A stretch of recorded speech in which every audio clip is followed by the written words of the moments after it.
Well, there's actually quite a few ways of making jump up sounds, but a classic type of sound is made with FM synthesis, so to speak. So, yeah, we can take a look at that today. I would open up two oscillators and choose some type of low pass filter or high cut, whatever you want to call it. Then I'd use an LFO1 and make a shape, and the shape might change over time, so we'll check it. And just make sure you have both oscillator A as well as B activated here, so they both go into it. Then I might want to turn down the level of oscillator 2, and I might want to use an FM from B modulation. That on its own will sound like that.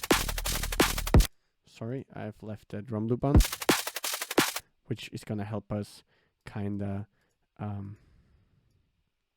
put that together. Let's just mute that for now. It will sound something like that. And in my opinion, FM always sounds better if you actually turn the sound up an octave or two.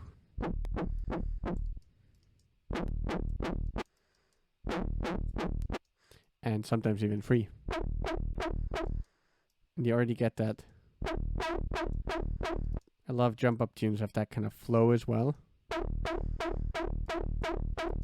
they're gonna.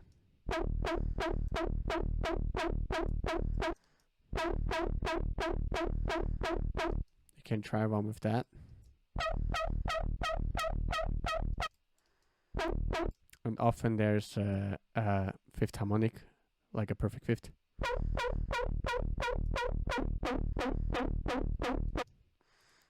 What I really like to do is add a bit more top end, so I love using the compressor. You're gonna see me do that quite a lot. I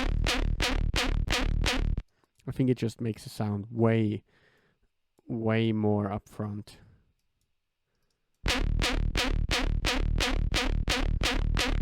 And I really love adding this dimension thing here. And we didn't even add any distortion yet. A delay can be really cool. For example, a really fast delay. Maybe that's too fast.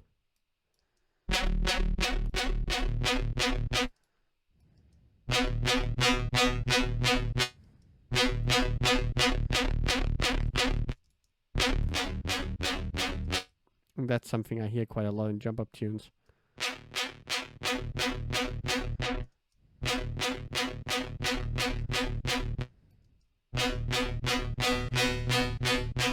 You can do that by kind of changing delay to a very extreme rate. You get these type of sounds. You can try the different algorithms here, like that one. And then you could also take the LFO you use for the FM and you could use that on the mix.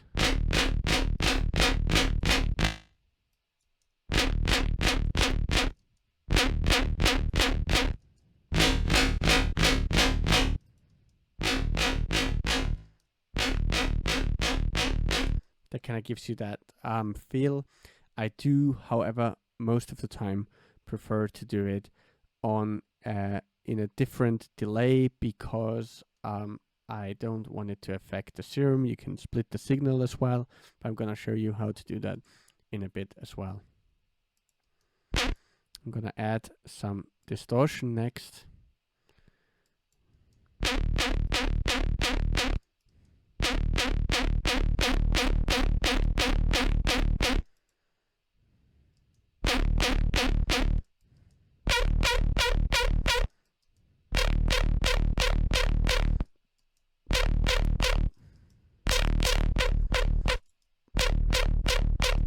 And of course, if you change the rate, you get a different sound, which is also nice.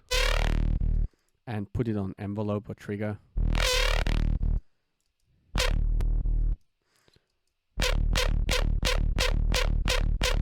On trigger is nice if we kind of want to create like a rhythm with that.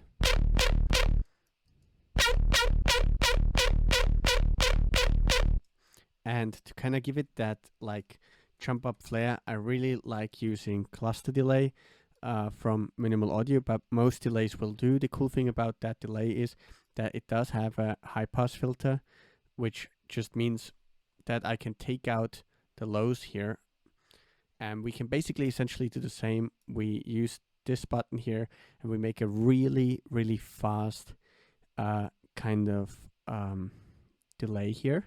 And then we go back on the feedback, and then we're going to listen.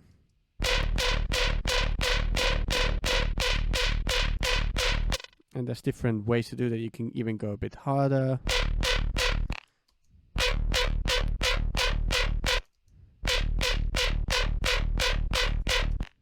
I think that's a really cool effect. So you can try around with all these settings and what you prefer and the feedback. You get some really cool stuff with that.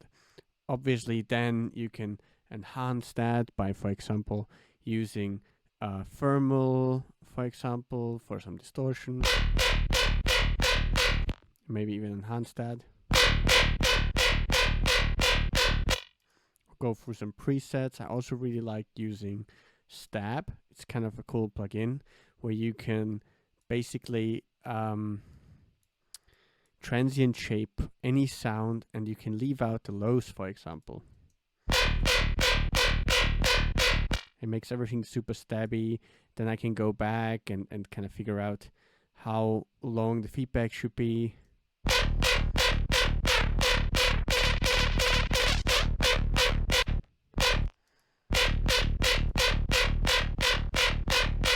You can also add a stereo effect. So the sound gets a little bit wider, which can be really cool. And obviously you can play around with the shapes here and get different flavors from that. And then you'd also need to go back into the cluster delay and have some like play around with that. And yeah, that's kind of how you get a jump uppy type of sound. Just one of them, I guess.